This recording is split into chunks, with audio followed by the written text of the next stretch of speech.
بسم اللہ الرحمن الرحیم۔ شروع اللہ کا نام لے کر جو بڑا مہربان نہایت رحم والا ہے۔ اے محمد صلی اللہ علیہ وآلہ وسلم، مجاہد لوگ تم سے غنیمت کے مال کے بارے میں دریافت کرتے ہیں کہ کیا حکم ہے۔ کہہ دو کہ غنیمت اللہ اور اس کے رسول کا مال ہے، تو اللہ سے ڈرو اور آپس میں صلح رکھو، اور اگر ایمان رکھتے ہو تو اللہ اور اس کے رسول کے حکم پر چلو۔ مومن تو وہ ہیں کہ جب اللہ کا ذکر کیا جاتا ہے کہ ان کے دل ڈر جاتے ہیں، اور جب انہیں اس کی آیتیں پڑھ کر سنائی جاتی ہیں تو ان کا ایمان اور بڑھ جاتا ہے، اور وہ اپنے پروردگار پر بھروسہ رکھتے ہیں، اور وہ جو نماز پڑھتے ہیں اور جو مال ہم نے ان کو دیا ہے اس میں سے نیک کاموں میں خرچ کرتے ہیں، یہی سچے مومن ہیں، اور ان کے لیے پروردگار کے ہاں بڑے بڑے درجے اور بخشش اور عزت کی روزی ہے۔ ان لوگوں کو اپنے گھروں سے اسی طرح نکلنا چاہیے تھا جس طرح تمہارے پروردگار نے تم کو تدبیر کے ساتھ اپنے گھر سے نکالا،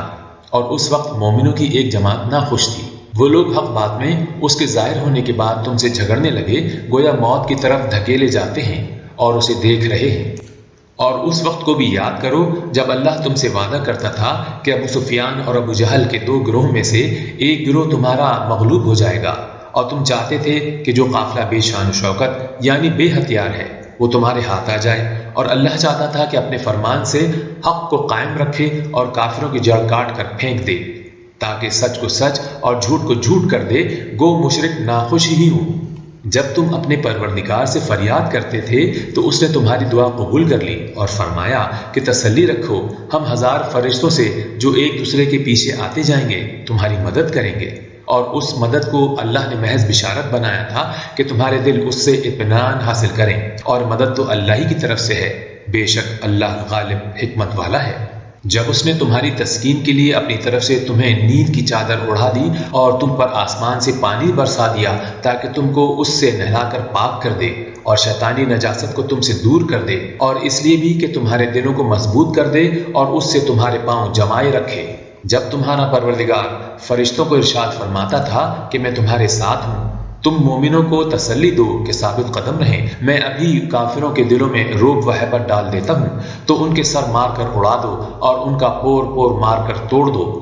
یہ سزا اس لیے دی گئی کہ انہوں نے اللہ اور اس کے رسول کی مخالفت کی، اور جو شخص اللہ اور اس کے رسول کی مخالفت کرتا ہے تو اللہ بھی سخت عذاب دینے والا ہے۔ یہ مزہ تو یہاں چکھو، یہ جان لو کہ کافروں کے لیے آخرت میں دوزخ کا عذاب بھی تیار ہے۔ اے اہل ایمان، جب میدان جنگ میں کفار سے تمہارا مقابلہ ہو تو ان سے پیٹھ نہ پھیرنا، اور جو شخص جنگ کے روز اس صورت کے سوا کی لڑائی کے لیے کنارے کنارے چلے، یعنی حکمت عملی سے دشمن کو مارے یا اپنی فوج میں جا ملنا چاہے،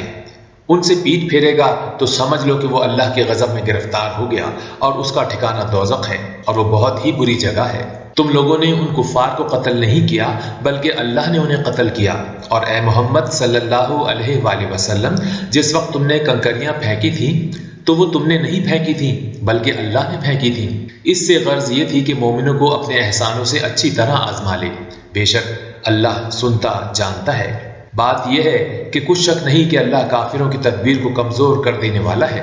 کافروں، اگر تم فیصلہ چاہتے ہو تو تمہارے پاس فیصلہ آ چکا۔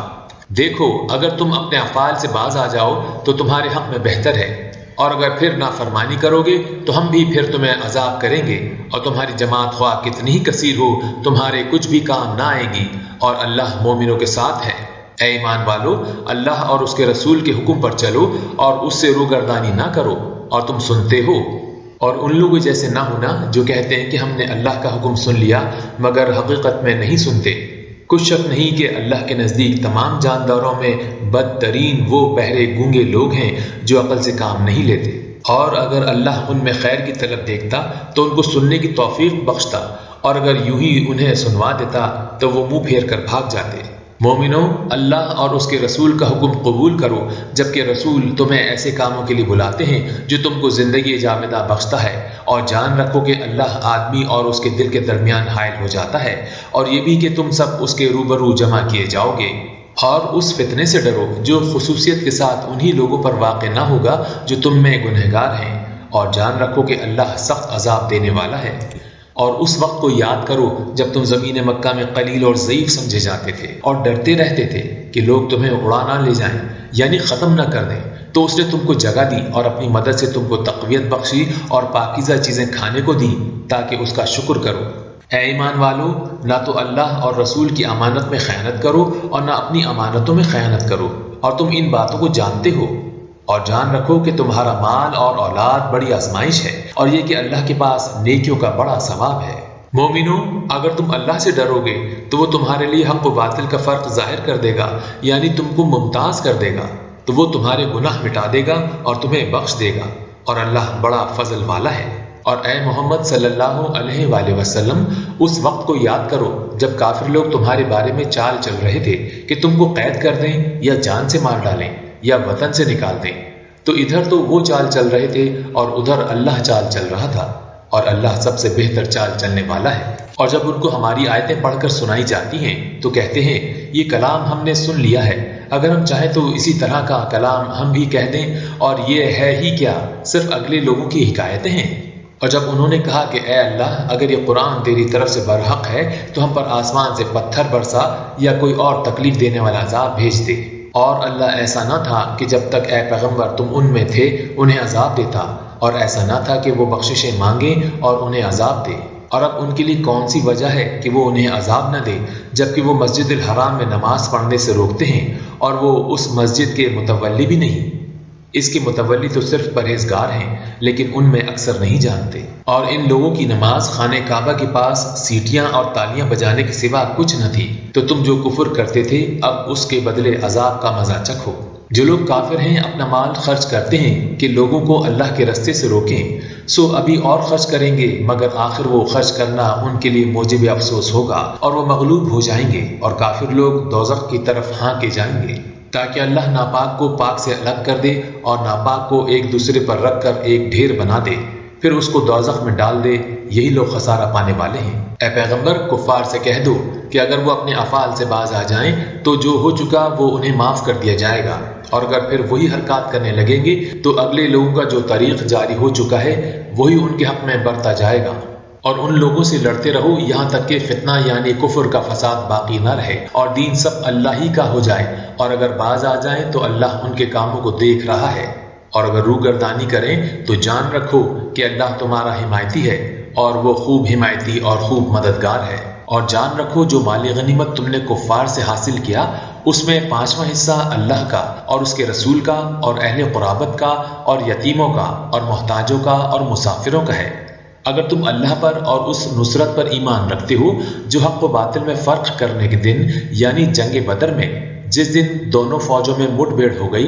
ہم نے اپنے محبوب بندے محمد صلی اللہ علیہ وآلہ وسلم پر نازل فرمائی، اور اللہ ہر چیز پر قادر ہے۔ جس وقت تم مدینے سے قریب کے ناکے پر تھے اور کافر دور کے ناکے پر، اور قافلہ تم سے نیچے اتر گیا تھا، اور اگر تم جنگ کے لیے آپس میں قرارداد کر لیتے تو وقت معین پر جمع ہونے میں تقدیم و تاخیر ہو جاتی، لیکن اللہ کو منظور تھا کہ جو کام ہو کر رہنے والا تھا اسے کر ہی ڈالے، تاکہ جو مرے بصیرت پر یعنی یقین جان کر مرے، اور جو جیتا رہے وہ بھی بصیرت پر یعنی حق پہچان کر جیتا رہے، اور کچھ شک نہیں کہ اللہ سنتا جانتا ہے۔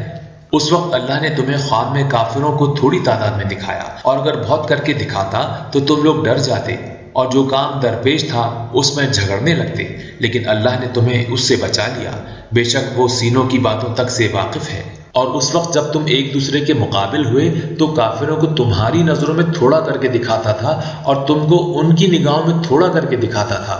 تاکہ اللہ کو جو کام منظور کرنا تھا اسے کر ڈالے، اور سب کاموں کا رجوع اللہ کی طرف ہے۔ مومنو، جب کفار کی کسی جماعت سے تمہارا مقابلہ ہو تو ثابت قدم رہو اور اللہ کو بہت یاد کرو تاکہ مراد حاصل کرو،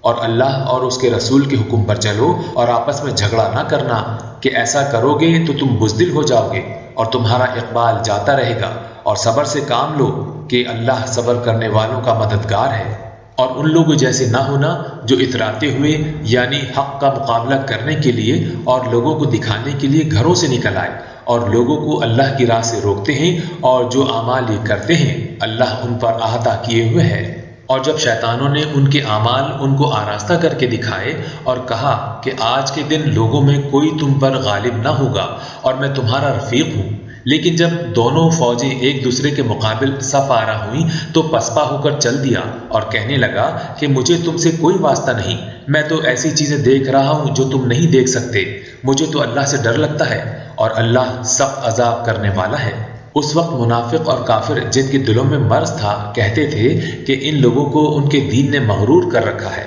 اور جو شخص اللہ پر بھروسہ رکھتا ہے تو اللہ غالب حکمت والا ہے۔ اور کاش تم اس وقت کی کیفیت دیکھو جب فرشتے کافروں کی جانیں نکالتے ہیں، ان کے مہنوں اور پیٹھوں پر کوڑے اور ہتھوڑے مارتے ہیں اور کہتے ہیں کہ اب عذاب آتش کا مزہ چکھو۔ یہ ان اعمال کی سزا ہے جو تمہارے ہاتھوں نے آگے بھیجے ہیں، اور یہ جان رکھو کہ اللہ بندوں پر ظلم نہیں کرتا۔ جیسا حال فرعونیوں اور ان سے پہلے لوگوں کا ہوا تھا ویسا ہی ان کا ہوا کہ انہوں نے اللہ کی آیتوں سے کفر کیا تو اللہ نے ان کے گناہوں کی سزا میں ان کو پکڑ لیا۔ بے شک اللہ زبردست اور سخت عذاب دینے والا ہے۔ یہ اس لیے کہ جو نعمت اللہ کسی قوم کو دیا کرتا ہے جب تک وہ خود اپنے دلوں کی حالت نہ بدل ڈالیں اللہ اسے نہیں بدلا کرتا، اور اس لیے کہ اللہ سنتا جانتا ہے۔ جیسا حال فرعونیوں اور ان سے پہلے لوگوں کا ہوا تھا ویسا ہی ان کا ہوا، انہوں نے اپنے پروردگار کی آیتوں کو جھٹلایا تو ہم نے ان کو ان کے گناہوں کے سبب ہلاک کر ڈالا اور فرعونیوں کو ڈبو دیا، اور وہ سب ظالم تھے۔ جانداروں میں سب سے بدتر اللہ کے نزدیک وہ لوگ ہیں جو کافر ہیں، سو وہ ایمان نہیں لاتے۔ جن لوگوں سے تم نے صلح کا عہد کیا ہے پھر وہ ہر بار اپنے عہد کو توڑ ڈالتے ہیں اور اللہ سے نہیں ڈرتے۔ اگر تم ان کو لڑائی میں پاؤ تو انہیں ایسی سزا دو کہ جو لوگ ان کے پیچھے ہیں وہ ان کو دیکھ کر بھاگ جائیں، عجب نہیں کہ ان کو اس سے عبرت ہو۔ اور اگر تم کو کسی قوم سے دغابازی کا خوف ہو تو ان کا عہد انہی کی طرف پھینک دو اور برابر کا جواب دو، کچھ شک نہیں کہ اللہ دغابازوں کو دوست نہیں رکھتا۔ اور کافر یہ نہ خیال کریں کہ وہ بھاگ نکلے ہیں، وہ اپنی چالوں سے ہم کو ہرگز عاجز نہیں کر سکتے۔ اور جہاں تک ہو سکے فوج کی جمعیت کے زور سے اور گھوڑوں کے تیار رہنے سے ان کے مقابلے کے لیے مستعد رہو کہ اس سے اللہ کے دشمنوں اور تمہارے دشمنوں اور ان کے سوا اور لوگوں پر جن کو تم نہیں جانتے اور اللہ جانتا ہے ہیبت بیٹھی رہے گی، اور تم جو کچھ اللہ کی راہ میں خرچ کرو گے اس کا ثواب تم کو پورا پورا دیا جائے گا اور تمہارا ذرا نقصان نہیں کیا جائے گا۔ اور اگر یہ لوگ صلح کی طرف مائل ہو تو تم بھی اس کی طرف مائل ہو جاؤ اور اللہ پر بھروسہ رکھو، کچھ شک نہیں کہ وہ سب کچھ سنتا اور جانتا ہے۔ اور اگر یہ چاہیں کہ تم کو فریب دیں تو اللہ تمہیں کفایت کرے گا، وہی تو ہے جس نے تم کو اپنی مدد سے اور مسلمانوں کی جمعیت سے تقویت بخشی اور ان کے دلوں میں الفت پیدا کر دی، اور اگر تم دنیا بھر کی دولت خرچ کرتے تب بھی ان کے دلوں میں الفت نہ پیدا کر سکتے، مگر اللہ ہی نے ان میں الفت ڈال دی، بے شک وہ زبردست اور حکمت والا ہے۔ اے نبی، اللہ تم کو اور مومنوں کو جو تمہارے پیرو ہیں کافی ہے۔ اے نبی، مسلمانوں کو جہاد کی ترغیب دو، اور اگر تم میں 20 آدمی ثابت قدم رہنے والے ہوں گے تو وہ 200 کافروں پر غالب رہیں گے، اور اگر 100 ایسے ہوں گے تو 1000 پر غالب رہیں گے، اس لیے کہ کافر ایسے لوگ ہیں کہ کچھ بھی سمجھ نہیں رکھتے۔ اب اللہ نے تم پر سے بوجھ ہلکا کر دیا اور معلوم کر لیا کہ ابھی تم میں کس قدر کمزوری ہے، پس اگر تم میں 100 ثابت قدم رہنے والے ہوں گے تو وہ 200 پر غالب رہیں گے، اور اگر 1000 ہوں گے تو اللہ کے حکم سے وہ 2000 پر غالب رہیں گے، اور اللہ ثابت قدم رہنے والوں کا مددگار ہے۔ پیغمبر کو شایان نہیں کہ اس کے قبضے میں قیدی رہیں جب تک کافروں کو قتل کر کے زمین میں کثرت سے خون نہ بہا دے۔ تم لوگ دنیا کے طالب ہو اور اللہ آخرت کی بھلائی چاہتا ہے، اور اللہ غالب حکمت والا ہے۔ اگر اللہ کا حکم پہلے نہ ہو چکا ہوتا تو جو فدیہ تم نے لیا ہے اس کے بدلے تم پر بڑا عذاب نازل ہوتا۔ تو جو مال غنیمت تمہیں ملا ہے اسے کھاؤ کہ وہ تمہارے لیے حلال طیب ہے، اور اللہ سے ڈرتے رہو، بے شک اللہ بخشنے والا مہربان ہے۔ اے پیغمبر، جو قیدی تمہارے ہاتھ میں گرفتار ہیں ان سے کہہ دو کہ اگر اللہ تمہارے دلوں میں نیکی معلوم کرے گا تو جو مال تم سے چھن گیا ہے اس سے بہتر تمہیں عنایت فرمائے گا اور تمہارے گناہ بھی معاف کر دے گا، اور اللہ بخشنے والا مہربان ہے۔ اور اگر یہ لوگ تم سے دغا کرنا چاہیں گے تو یہ پہلے ہی اللہ سے دغا کر چکے ہیں، تو اس نے ان کو تمہارے قبضے میں کر دیا، اور اللہ دانا حکمت والا ہے۔ جو لوگ ایمان لائے اور وطن سے ہجرت کر گئے اور اللہ کی راہ میں اپنے مال اور جان سے لڑے، وہ اور جنہوں نے ہجرت کرنے والوں کو جگہ دی اور ان کی مدد کی، وہ آپس میں ایک دوسرے کے رفیق ہیں، اور جو لوگ ایمان تو لے آئے لیکن ہجرت نہیں کی تو جب تک وہ ہجرت نہ کریں تم کو ان کی رفاقت سے کچھ سروکار نہیں، اور اگر وہ تم سے دین کے معاملات میں مدد طلب کریں تو تم کو مدد کرنی لازم ہوگی، مگر ان لوگوں کے مقابلے میں کہ تم میں اور ان میں صلح کا عہد ہو مدد نہیں کرنی چاہیے، اور اللہ تمہارے سب کاموں کو دیکھ رہا ہے۔ اور جو لوگ کافر ہیں وہ بھی ایک دوسرے کے رفیق ہیں۔ تو مومنو، اگر تم یہ کام نہ کرو گے تو ملک میں فتنہ برپا ہو جائے گا اور بڑا فساد مچے گا۔ اور جو لوگ ایمان لائے اور وطن سے ہجرت کر گئے اور اللہ کی راہ میں لڑائیاں کرتے رہے، اور جنہوں نے ہجرت کرنے والوں کو جگہ دی اور ان کی مدد کی، یہی لوگ سچے مسلمان ہیں، ان کے لیے اللہ کے ہاں بخشش اور عزت کی روزی ہے۔ اور جو لوگ بعد میں ایمان لائے اور وطن سے ہجرت کر گئے اور تمہارے ساتھ ہو کر جہاد کرتے رہے، وہ بھی تمہی میں سے ہیں، اور رشتہ دار اللہ کے حکم کی روح سے ایک دوسرے کے زیادہ حقدار ہیں۔ کچھ شک نہیں کہ اللہ ہر چیز سے واقف ہے۔